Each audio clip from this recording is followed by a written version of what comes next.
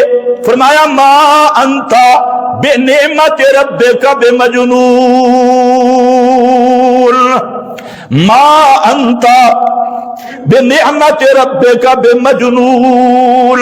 یہ نفی کر کے آگے فرمایا میرا محبوب پیغمبر یہ جو لوگ ہیں آپ کے مقابلے میں خیال کرنا یہ آپ کو طعن و تشنیع کر رہے ہیں اور آپ پر یہ قسم و قسم کی امیدیں لگائے ہوئے ہیں. فرمایا لا تطع المکذبین, ان کا کام ہی تکذیب کرنا, تیرے مسئلے کا نہ ماننا ہے, ان کی اطاعت اور اتباع نہیں کرنی, ان کی بات نہیں ماننی. بدو یہ چاہتے کیا ہیں؟ بدو لو تدہنو فیدہنون. تدہنو کا کیا معنی کریں گے بھائی؟ تدہن ہے دوہن. دوہن کس کو کہتے ہیں؟ تیل. چمڑے پہ جب تیل لگایا جائے تو تلکن بن جاتی ہے. چمڑے پہ تیل لگاؤ تو تلکن ہے, تلکن سمجھتے ہو؟ ہاں, نرم ہو جاتا ہے. تو وہ بدو لو تدہنو یہ چاہتے ہیں کہ آپ بھی مسئلے کو کولا نرم کر دیں. اور نرمی کے مقابلے کیا ہوتی ہے؟ نرم کرنے والے کے مقابلے میں کون ہوتا ہے؟ متشدد. وہ کہتے ہیں یہ متشدد ہے, اتنی سختی نہ کرو, تھوڑا سا نرم کر دو, تھوڑا سا نرم کر دو. تیل لا نرم کر. حضرت شیخ القرآن رحمت اللہ علیہ مانا کرتے تھے مسئلہ کولا کر دے, کولا کر دے, نرم کر دے. بڑا سخت مسئلہ ہے, اس پہ تھوڑا سا ہمیشہ مشرک بھی تھی. اسی طرح تیل کے عادی ہوتے ہیں. اور فرماتے ہیں کہ بدو لو تدہنو, کاش, لو مصدریہ بھی ہے تمنیہ بھی ہے, کاش ہائے ہائے یہ اتنی سختی نہ کرے, اتنا تشدد نہ کرے, یہ اس سے بائیکاٹ کرو متشددین سے, ان کے قریب مت جانا, یہ بڑا سخت ہے. اللہ نے فرمایا میرا پیغمبر لولا ان ثبتناک, آپ جو اتنے سخت ہیں اور اتنے مضبوط ہیں یہ بھی میرا انعام ہے, یہ بھی میری نعمت ہے. فلولا ان ثبتناک لقد کدت ترکن الیہم شیئا قلیلا. لقد علماء جانتے ہیں اگر ہم آپ کو مضبوط نہ رکھتے تو یہ جو مشرک پروپیگنڈا کر رہے ہیں, جو سخت ہے اور بڑی تشدد کر رہا ہے, سب کے خلاف ہے اور حوالے دیتی ہے فلانے بزرگ, کابر, مولوی, پیر, فلانے مشائخ, شیوخ, مشیخ, یہ سارے ایک طرف ہیں اور اکیلا محمد ایک طرف ہے. فرمایا ان مشرکوں نے ٹل لگایا ہے کہ آپ نرم ہو جائیں, یہ تو میری رحمت ہے کہ میں نے آپ کو پکا رکھا.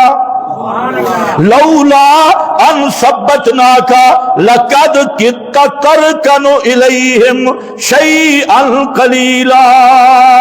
کدت کاد یکاد باب یہ عدم وقوع فعل پہ دلالت کرتا ہے.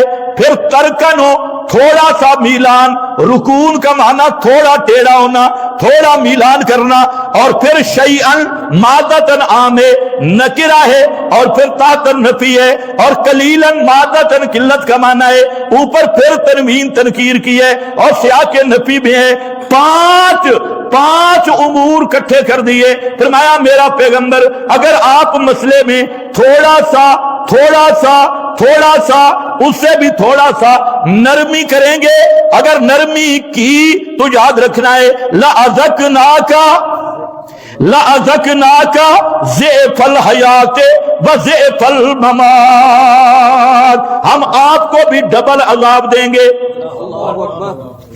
پیغمبر بھلا نرمی کر سکتا ہے؟ ٹائم کیا ہوگا؟ پیغمبر اور نرمی سوال نہیں پیدا ہوتا۔ اللہ نے پیغمبر کو خطاب کیا، مولویوں کو بتایا، او مولویوں ذرا بھی نرم ہو گئے، تھوڑے سے بھی نرم ہو گئے، اور 5 تاکیدیں ذکر کر کے اگر اتنا سا بھی تم نے نرمی کی تو اللہ ڈبل عذاب دے گا۔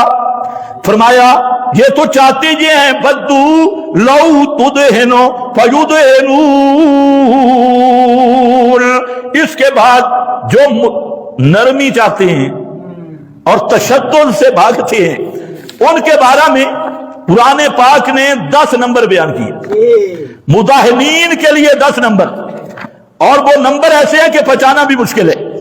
یہ جو کہتے ہیں نا سختی نہ ہو نرمی ہو، یہ میرے سامنے سورۃ القلم ہے، اور فرمایا لو تدہنو فیدہنون، یہ جو مداہنت طلب کرنے والے ہیں، آج لوگ مشورے دیتے ہیں نا جی جی کہ تھوڑا سا مسئلہ نرم کر، ہمیں تو بڑے مشورے آتے ہیں،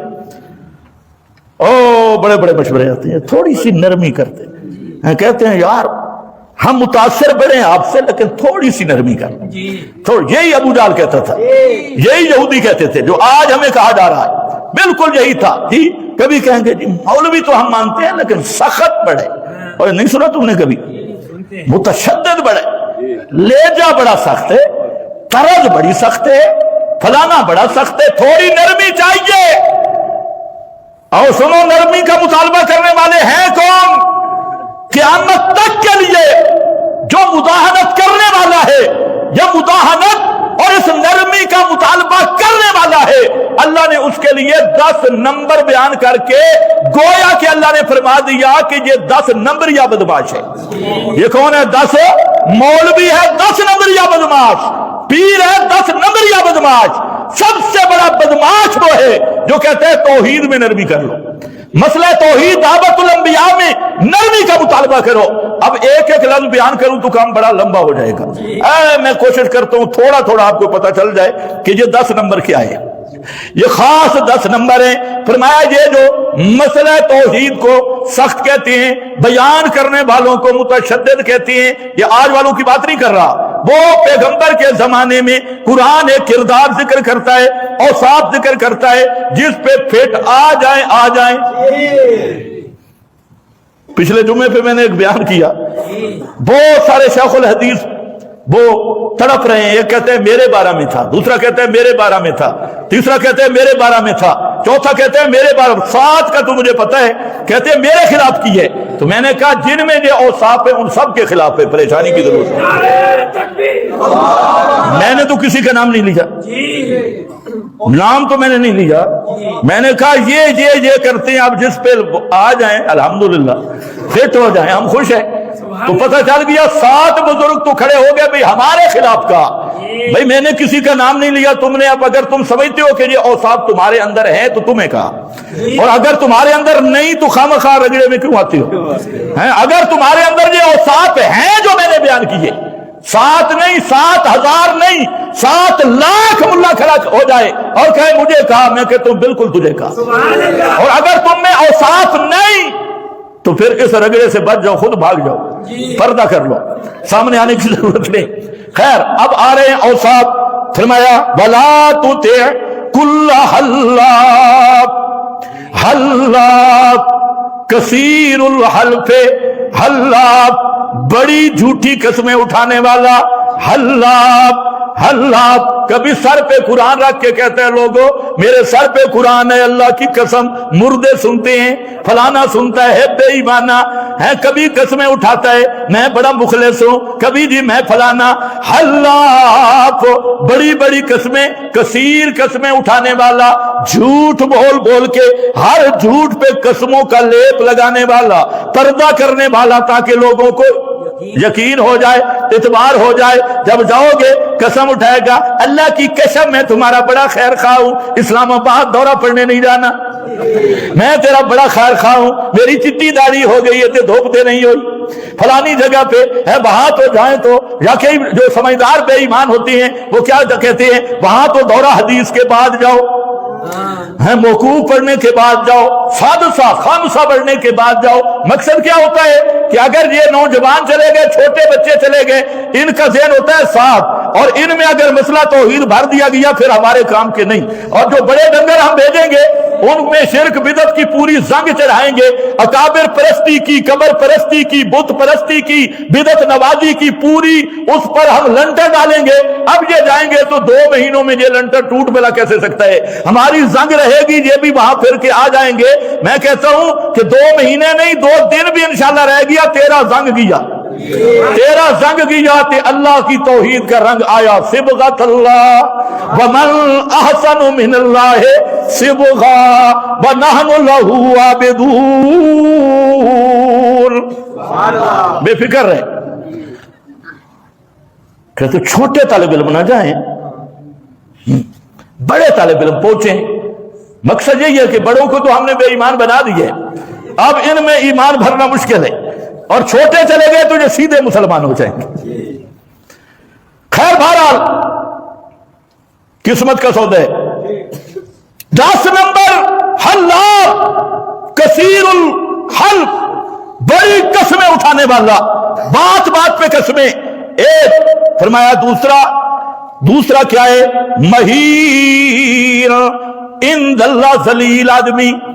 مہین کا معنی کہ جس کی اللہ کے دربار میں کوئی قدر و قیمت نہ ہو, اور ذلیل مہین ہوئی ہے, لوگوں میں ٹھاٹ باٹ بنی ہو, چٹ کپڑیاں استریاں چلی ہوئی ہو, اوپر بڑے بڑے جناب کاٹن شاٹن ہو, اور ٹیپ ٹاپ ہو, اندر سے بالکل حیدرآباد ہو, اوپر سے ٹیپ ٹاپ ہو, لوگوں میں بڑا چٹ کپڑیاں بناؤ, بڑا عالم اور مولوی اور پیر بناؤ, لیکن مہین اللہ کے دربار میں بالکل نہ قدرا ہو. اور اللہ کے دربار میں کون نہ قدر ہے؟ مشرک بھی, بدعتی بھی, اور مشرکوں کا وکیل بھی, اہل بدعت کا وکیل بھی, وہ اللہ کے دربار میں مہین ہے. مہین حماد, حماد ایک حمز ہے دوسرا لمز ہے, جب یہ کٹھے آ جائیں تو معنی الگ الگ ہوتا ہے. اگر ایک آ جائے حمز پھر لمز تو معنی ایک ہوتا ہے. حماد کا معنی توحید بیان کرنے والوں پر, توحید بیان کرنے والوں پر, سچے مباحدین پر طعن و تشنیع کرنے والا. یہ وہی مدعن ہوگا جو مسئلہ حق بیان کرے گا, اس کو وہ متشدد کہے گا, اسے وہ لہجے کی سختی کا تانا دے گا. اور یہ ہے حماد, مبلغین توحید اور خالص مسئلہ بیان کرنے والوں پر طعن و تشنیع کرنے والے, ان کے عیب لگانے والے, ان پہ اعتراضات کرنے والے. یہی وجہ ہے کہ جب مبلغ توحید جو اللہ کی توحید کا دائی ہے, جب اس کے خلاف بات ہوگی تو جو مولوی بیچارے درسگاہوں میں بیٹھ کے مبلغان توحید کے خلاف باتیں کرتے ہیں, خدا کی قسم ان کے طالب علموں کو کبھی توحید سے محبت آ ہی نہیں سکتی. جب داعیہ توحید سے نفرت ہوگی توحید کہاں ملے گی؟ اور توحید میں وہ مداہر بن جائے گا. فرمایا حماد مشاء, بڑا چلنے والا, کبھی اس کے پاس بیٹھا ہے, اس کے پاس بیٹھا ہے, اس کے پاس بیٹھا ہے, ایک ایک کو بلا رہا ہے, آجا دوڑ رہا ہے کہ کسی طریقے میں سے مسئلہ حق سے پیچھے کر دوں. توحید میں یہ نرم ہو جائے. مشاء ہے جیسے بلی کئی دروازے گزرتی ہے, یہ بھی ساری دکانوں پہ پھرے گا, اردا گرد پھرے گا, اور گشت کرے گا. خصوصی گشت ہوگی, عمومی گشت ہوگی, اور ماشاءاللہ پورے ملک میں بدنام کرے گا اہل توحید کو. اے تبلیغ کے منکر ہیں, اے فلانی چیز کے منکر ہیں. مشاء یہ پھرتا ہی رہے گا, چلتا ہی رہے گا. مبالغہ ہے, گنتے خدا بے نمیمن, بے نمیمن اس میں اور وصف ذکر کیا ہے, چغل خوریاں کرنے والا, لوگوں کو اکسانے والا, کہتے ہیں لڑانے والا, لوگوں کو اکسانے والا عادت ہوتی ہے. اس کے پاس گیا اور تیرے بارے میں یہ کہہ رہا تھا, اس کے پاس گیا. حضرت شیخ القرآن مانا کرتے تھے لائی ٹکرائی, لائی ٹکرائی کرنے والا, لائی ٹکرائی کرنے والا, اور بالخصوص مواحدین پہ بہتان لگانے والا, اور ان سے لوگوں کو متنفر کرنے والا. کبھی کہے گا یہ عذاب قبر کا منکر ہے, کبھی کہے گا حیات النبی کا منکر ہے, کبھی کہے گا جناب یہ تو خیرات صدقہ کے منکر ہیں, اور اب بے ایمانوں نے شروع کیا یہ حدیث کے منکر ہے. حالانکہ مانتے خود نہ قرآن ہے نہ حدیث ہے, یہ فلانی چیز کے منکر ہیں, اس پر چلے ہوئے ہیں. منا ان للخیر للخیر کا پہلا مصداق یدعون الی الخیر الی کتاب اللہ، تو یہ للخیر ہے، یہ بہت زیادہ روکنے والا ہے قرآن سے، سب سے زیادہ روکنے والا ہے کس سے؟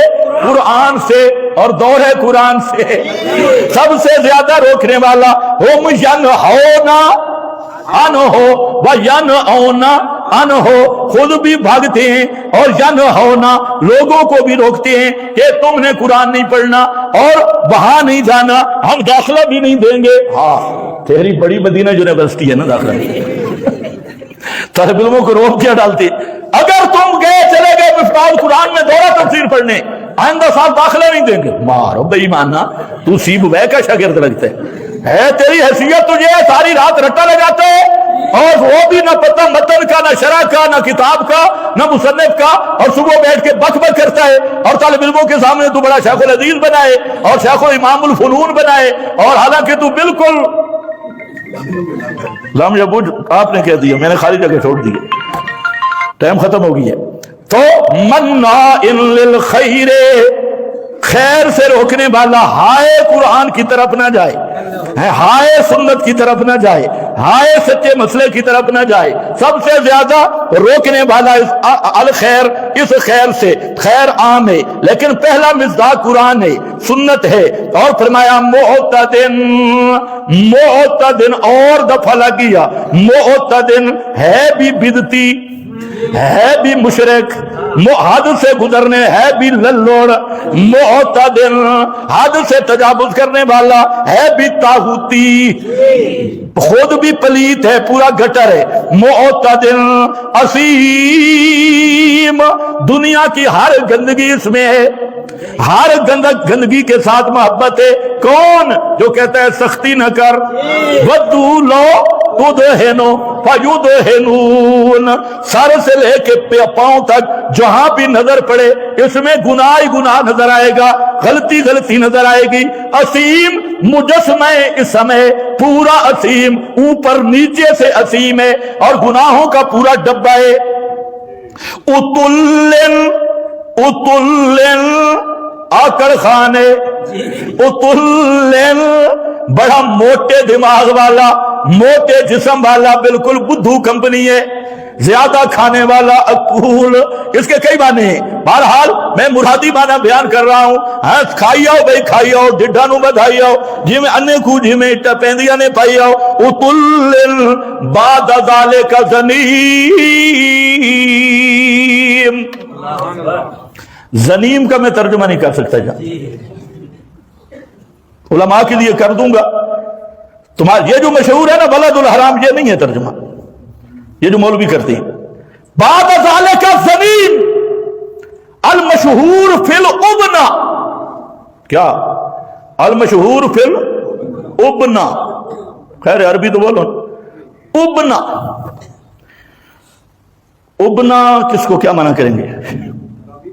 نانا، ابنا کا معنی ہوتا ہے مفعول،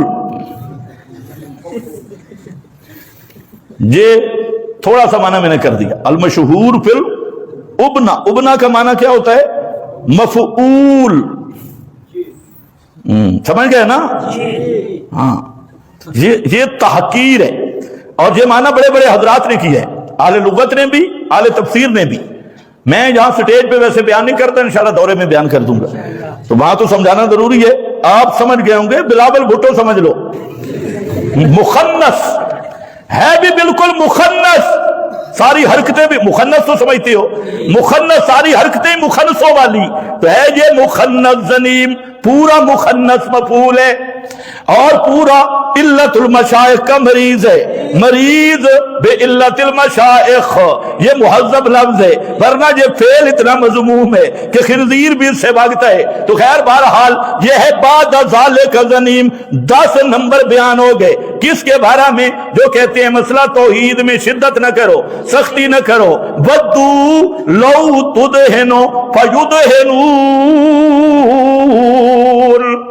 فرمایا اس کو یہ کیوں مرد لگی؟ ان کان ذا مال و بنین، اس لیے کہ اس کے ساتھ چند چھوکرے جمع ہو گئے ہیں، ارد گرد چند چھوکرے ہیں، کچھ مال مل گیا، کچھ چھوکرے مل گئے، اس لیے سمجھا میں تو بڑا پاورفل ہوں اور سب کچھ میں ہی، آنا والا غیری، اسی میں اس مرض میں شریک ہوا، اور ایسا بے ایمان ہوا کہ کہتا کہ اذا تتلی علیہ آیاتنا قال اساطیر الاولین۔ وآخر دعوانا